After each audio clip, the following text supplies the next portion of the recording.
Hello everyone, this is Tim, and I haven't done like an extra video in a while. Wes is taking a longer nap than normal, so I can do a few extra things. My Lamentations of the Flame Princess campaign, that is now in its second part, is going to wrap up in probably about 7 more sessions. I figured it was good to put an end cap, give somebody, sort of like a goal in mind.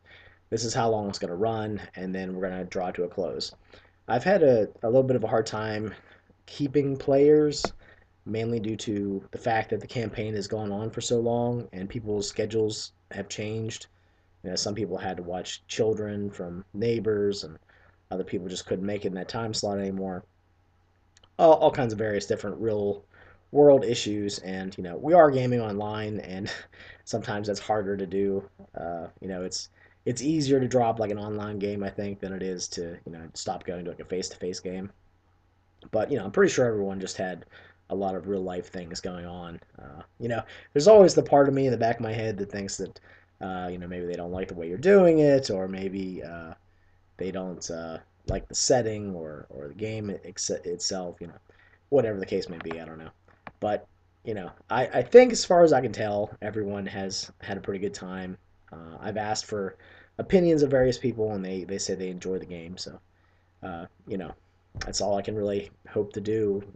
Just ask for feedback and then hope that people are honest with me. That's that whole communication thing. And I really like that talking we do after the campaign, after that session, just to try to see what people liked, what they didn't like, what if they would have done things differently, that sort of thing. And a lot of times I see a different point of view, or I get an idea that I can incorporate the next time that I run a game. And I think it just helps me grow as a GM. So, you know, that's something I think, people should do. Just try to talk to their players afterwards and just, hey, what'd you guys think of today's game? Is there any feedback you guys can give me? I have found, however, that I think some people are, I mean, not shy is the word, but they don't like sometimes to talk about the negative things. They want to kind of, well, yeah, it was okay, but then they're holding back a little bit. And, I try to tell people, like, no, really, if I sucked at something, please tell me because then I'll get better. Um, I think I've definitely improved as a GM after watching all the YouTube videos, and they sort of just get like they just sink into your subconscious or something. And I'll find myself as I'm running thinking of things that Andrew Wood has said, or Samuel G has said, or Runeslinger has said, or all these different YouTube personalities. Uh, Brady, 23 Penguins, 32. Sometimes some things he says pops out. All these different people that I've absorbed over the years. It's almost as if I've lived like 30 different gamer lifetimes and gained that much experience because of this ability to share these thoughts with each other, to say, hey, I really screwed up doing this, don't watch out for this, don't do that. Like, for instance, with emotions and players, I notice I have a bad habit of narrating emotions for the players, and it's something that I never really thought as a bad thing. I just, that's whatever mood or feeling I was trying to invoke in the players, I would sort of narrate. And because of these YouTube videos, I had to sort of step back and think, wow, maybe I do, maybe I crossed the line there and I shouldn't do that. So I find that whenever I do narrate things like that, I make them as suggestions now. Like, you may be feeling scared, or you may be feeling disgusted, or just sort of suggest things as maybe things that the player can think about. But even that, I've tried to cut back on. I've tried to reduce those things. Things like uh, the back and forth between player and GM. I still do a lot of that, especially with description.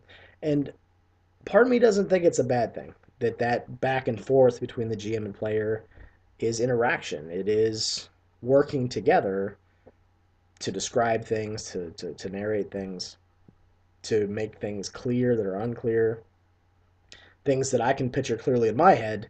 They might not be able to picture in their head as players.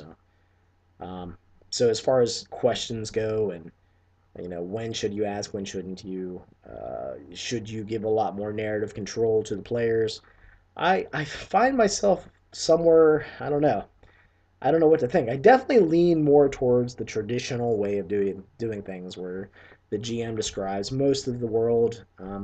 But I find that I like to be the gatekeeper of narrative control, and I like to be able to open the door when I think it is necessary for the players to describe things, or I think it would be kind of fun to get their input on things. And then I like to close the door and go back to that traditional way of doing things. So it's almost like narrative control is on a leash, and I like to, unhook the dog every once in a while, and then, clip it back on. Like, okay, guys, let's get back to the traditional way of doing things. I noticed that like when something dies, instead of me narrate how it dies, I like to give that to the players. Like, okay, this thing is dead. It doesn't really matter how it dies, but maybe you can come up with something cool. So how does this thing die that you just, you killed? Describe that. And a lot of times it's pretty straightforward. I cut his head off, or I gut him up the middle, or whatever it is. But I can tell that the players enjoy doing that, so it's something I would recommend. If a stupid NPC or even a very powerful one dies, the players might enjoy describing how that arch rival of theirs, how they kill them instead of just you doing it for them. So yeah, with story games and indie games, I have this sort of curiosity about them, this interest in them. I like the theory of a GM-less game, probably because that would make prep time less for me since I'm usually the GM. And I've seen things go well, and I've seen things go not so well, depending on what game you're running, who's at the table. But someone could say, well, it always matters who's at the table. So I don't know. As far as like Indian story games, I'm still not sure. I'm wading in the pool of story games with like my ankles or my knees. Sort of more of a spectator now. I've played a couple games that lean a little bit more towards the traditional model, like Little Fears Nightmare Edition, which is a game about kids facing supernatural protagonists, or yeah, supernatural enemies, whatever, antagonists. That's right. Dogs in the Vineyard I've run. I played in Polaris. I've played in Mouse Guard now, which I was surprised I liked Mouse Guard as much as I did, since I really don't like. Oh, I can't think right now. Burning Wheel. I wanted to like Burning Wheel. I gave it a shot. I bought the books. I couldn't handle it. It was like the story game version of Rolemaster. And I say that having been a Rolemaster player for a long time, but um, Rolemaster is one of those games I have a lot of nostalgia for, but trying to run a game that has that many ins and outs and rules and lots of arithmetic for adding up all the stat bonuses for the skills, it just isn't for me, I don't think, anymore. One of these days, I'm going to just try to run it as is just to see if I can get into it again, because there are things I miss from Rolemaster. I miss the combat charts. I miss the spell lists. The idea of being able to have various lists of spells as a spellcaster, like different areas of interest, and those interests are all sort of categorized, kind of appeals to me. I like that the spell descriptions were small, and yet they were evocative. You could figure out what they were trying to get with a very short description. So I don't know. I'm just sort of rambling here. Other things that are going on my plate right now, I'm still playing in the Song of Ice and Fire game, and I'm really enjoying finding out who my character is. Now, that might sound kind of strange, but I came up with a character concept, and me and Zig, the GM, talked a lot about, the fact that I was open to a very tragic story, that I didn't care what horrible things happened to my character because I enjoy that sort of thing. So I gave the GM a lot of leeway to just mess with my character. And I'm glad I did. I'm really enjoying finding out what's going on with the character. He's this bastard child of a noble family. hated his father. He ends up killing his father, um, but he's learning that he isn't actually the character. He is a face dancer that cut the face off of this character, Brander Snow, and put it on his.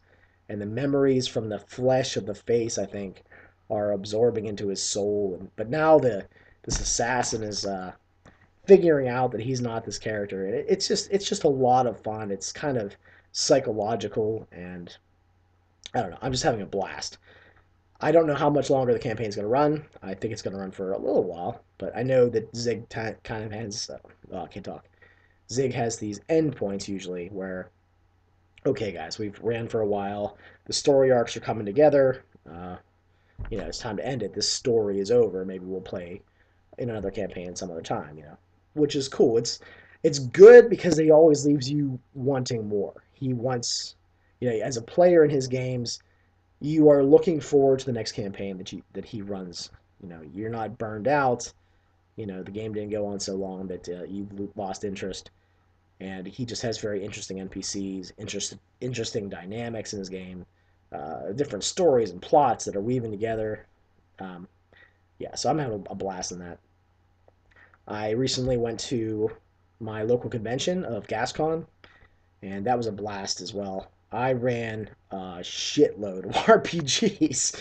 I scheduled to run 32 hours in 3 days, and that was really hard on my voice.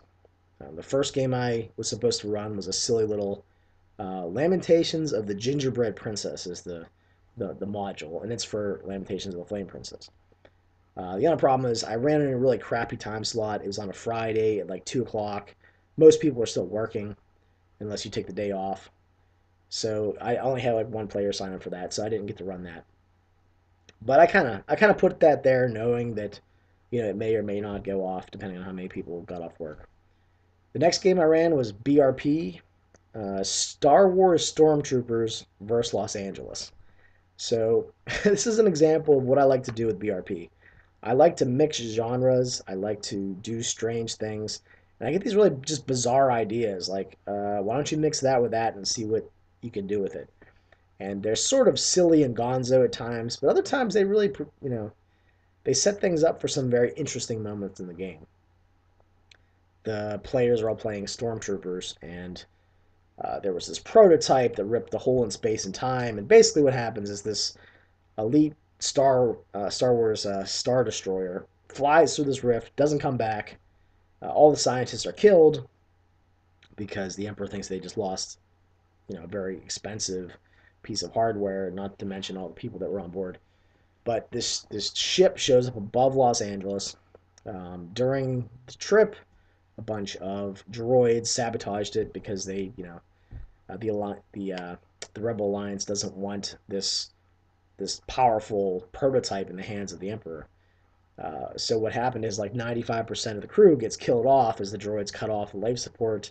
They sabotaged all the helmets, or most of the helmets, for the Star Wars Stormtroopers so that they didn't have life support in their suits. So as they came out, not only is there no life support, the ship is like spiraling out of control, slowly spinning around Los Angeles, going lower and lower and lower. And I said that in 4 hours' time, the ship was going to careen and smash into the ground. Well, they started off with lots of repairs, fixing the ship and destroying these droids that were going around sabotaging everything.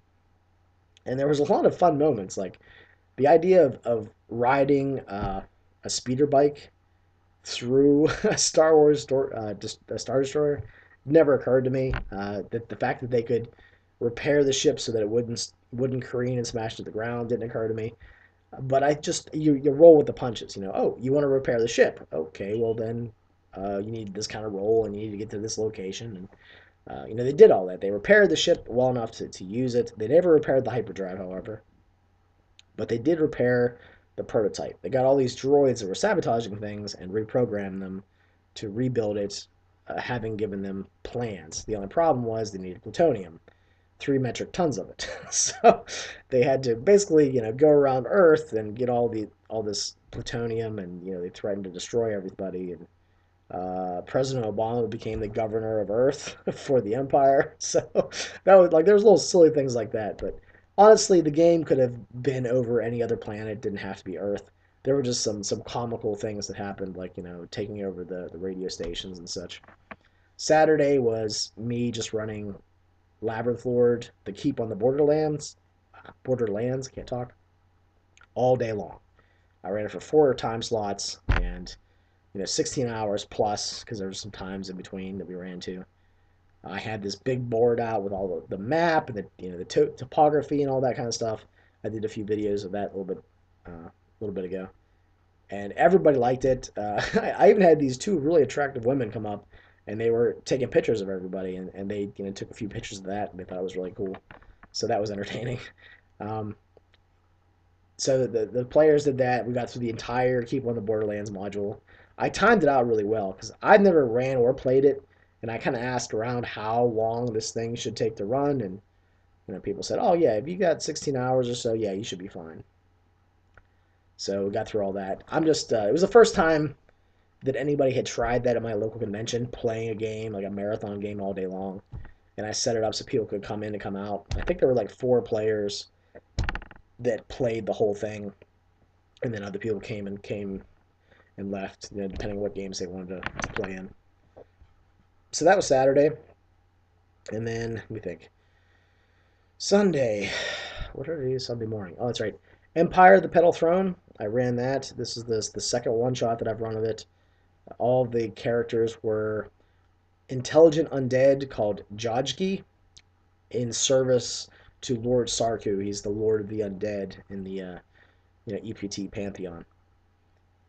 And there was a lot of politics going into this game. The last emperor had died, so there was this contest of the emperor's children where they basically have to best each other, and the survivor or the best one wins and becomes the emperor, and the rest get killed and sacrificed to various gods.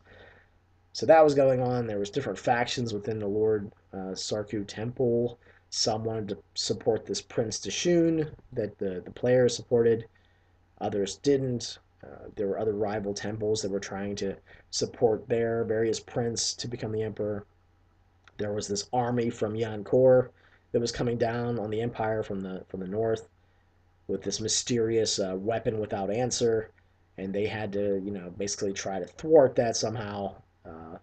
In the end, they had this Mahali. This is a sort of like extra dimensional creature alien that had this sphere that could bounce between planes, and one of the characters grabbed it and ended up going into this plane uh, called the plane of the unending gray. And I don't know if it's canon. I don't know as much about Tekkamol as I should, but this is my version of Tekkamol. This character went there, and he felt that his body was being absorbed into the plane. It was basically going to reduce him into nothing, but he would become everything.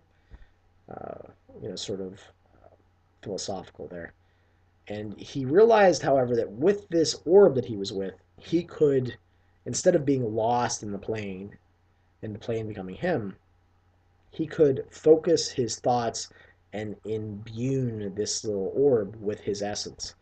And what he ended up doing was that he became the plane of unending gray because he was focused within that orb. That orb had powers over the planes. So, long story short, they ended up uh, transporting Prince Dashun, who was this kind of evil bastard, selfish, to this plane of unending gray.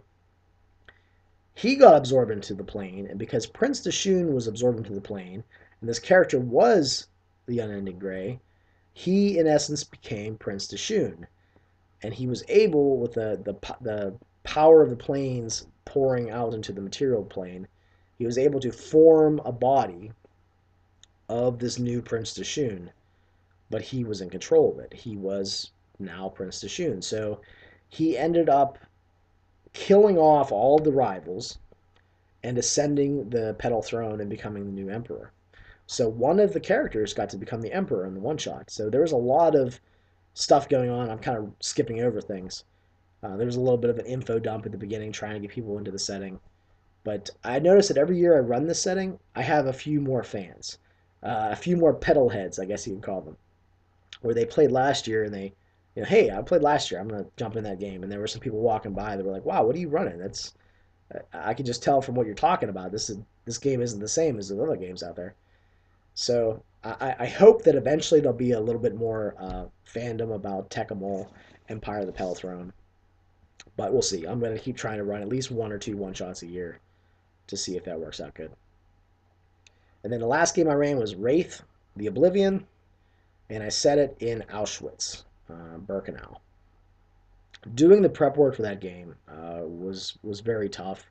I learned a lot. I'm glad that I ran that game just for the fact that I learned a lot about the Holocaust and what actually went down and sort of the um, unreported stuff that happened there. Maybe not unreported, but untaught. There was a lot of stuff that I didn't know. I was never taught from high school, college, etc.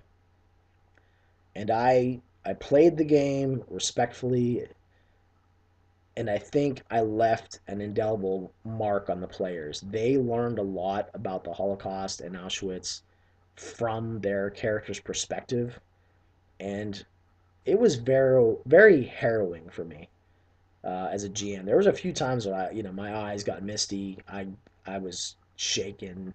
My voice would quake a little bit, trying to describe these horrible atrocities that were happening. I passed around an X card, which is something that I had recently heard about. It's basically just like a 3x5 card that you put a big X on it. And if a player gets to that point where it's just too much, it's like stop, or, stop so I can walk away, or stop, I can't play this game anymore. And I wanted to definitely make sure that that was out there for this game. And I told people right now, people knew up front what it was about. They knew the subject matter, and one of the players almost had to use it at one point. She said that she got very close and she just sort of pushed the boundaries. The boundaries didn't break, but she was holding on to that card like, I'm not sure if I'm going to use this or not, but I'm getting close. She said later that she was glad that she went through it and that she got to experience the game for what it was. Uh, she said that at one point, I sort of broke all of the tension and mood I was building up. One of the players wanted to rip off an arm of a human using various arcanos, and I think that moment sort of broke everything. Uh, it was the player's wish to do that. I think I probably should have said, well, maybe you yank on the arm so that it breaks or there's a bruise, something like that. It became like splatter gore instead of what it should have been, which is more just personal horror. But other than that moment, I think the game was I did everything in that game that I wanted to. The players were, feeling emotions. They were involved. There wasn't any talking at the table. It was very serious.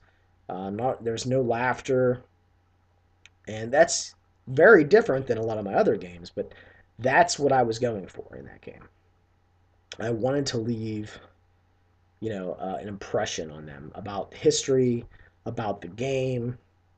I played some music at the beginning. I can't think of the song right now, but it's from the band Rapture. It's really the slow, uh, just sad song about death, and it just seemed to really fit the feel of Wraith. So overall, I had a blast at GASPCON. I had a really good time. Played a lot of games. Got to buy Don't Rest Your Head, which is an indie game I've always wanted to own. Bought some more Lamentations of Flame Princess stuff. Kelong, which I think is fantasy fucking Vietnam. I think is the sort of the idea behind it. So that was all good.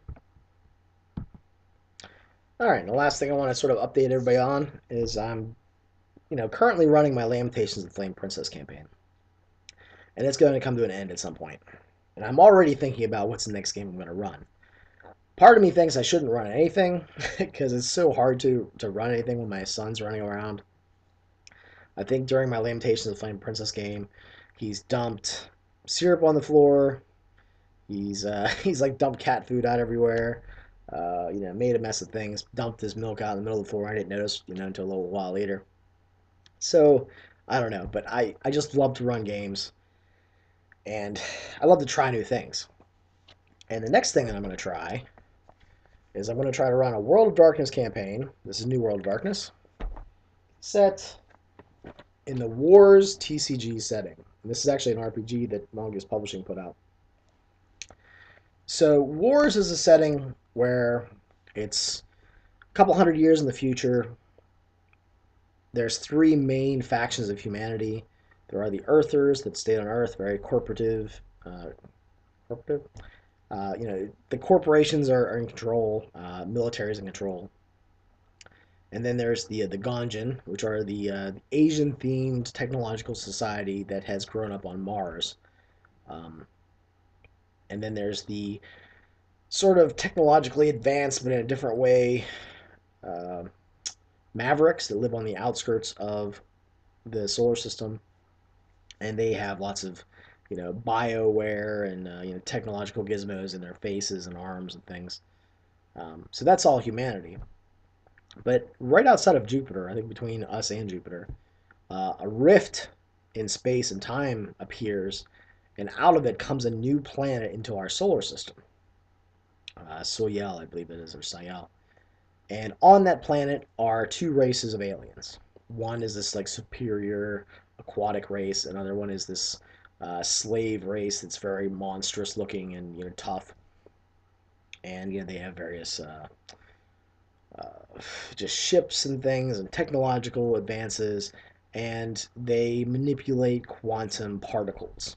So out of this rift are all these strange, different dimension particles that are fought like just flying everywhere out of the rift, and eventually they change mankind. So I was thinking of running a game where this rift has just appeared, that planet has just appeared, and the characters are going to go investigate it. They're set off by a corporation. I was thinking either have them be all one faction, Earth or Mars or Maverick, or I was thinking of having them be delegation, different people from different, maybe a couple Mavericks, a couple Earthers, a couple uh, Ganjin, to just investigate as humanity.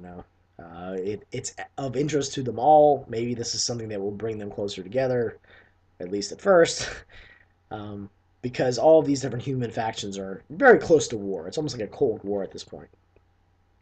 So that was my idea. They're going to start out in, as very basic mortals with various skills, suitable to the setting, and then things are going to get a little bit weird. And I'm looking forward to running that. I'm probably going to run it on Skype audio. I have a few invites that are floating out there to see if anybody, some YouTube people want to play. And depending on what people say, I might continue to just look around for people to play. We'll see how that goes. But yeah, one thing I wanted to show you just was the map of the setting. This is the rift, and this is the planet that shows up right there. And Sayal, yeah, that's the name of it. I like this setting because you get to experience a lot of the scientific details from our setting, you know, our solar system, but they're slightly changed because of who's living there and what society is there and so forth. I just think it's a lot more interesting to look at our solar system than some far-fetched one because one, you can actually learn some of the names of the moons and these sorts of things, and two, it just I don't know, it just there's something about it. It seems cooler. I don't know why. Maybe because there's some scientific fact behind it. But this setting was sort of developed to be a Star Wars-esque setting in some ways. So these quantum particles are going to eventually give the characters like force-like abilities, things like that. Uh, they're called different things in here to protect copyrights, of course. But it's something that I'm looking forward to. I was thinking of using maybe mutations, and I'm going to put my own little twist on the setting and see what happens. There's definitely going to be some pro and con things due to this particle, this new energy that has found its way into the solar system. So I think that's pretty much it, guys. I don't think Wes is going to be sleeping for very much longer, so I'll have to probably cut this off. But I just wanted to say that thank you all for participating with my channel. As you guys know, I'm no longer SamY7RPG. At least the way that it's displayed, it says Tim Harper. The link is still the same though. It's still SamY7RPG is my YouTube. If you type it in after YouTube, that's my channel will pop up. But I'm pretty active in the YouTube RPG community on Facebook. I'm a lot less active on the G Plus one. Although on G Plus I tend to pop my head in there and just go down through my feed whenever I can. But yeah, that's pretty much it. Thanks for watching. Maybe let me know what you guys are up to, what you're playing, what you're into. If there's any games that you guys are looking forward to playing in, that sort of thing. All right, everybody. I'll talk to you later. Thanks.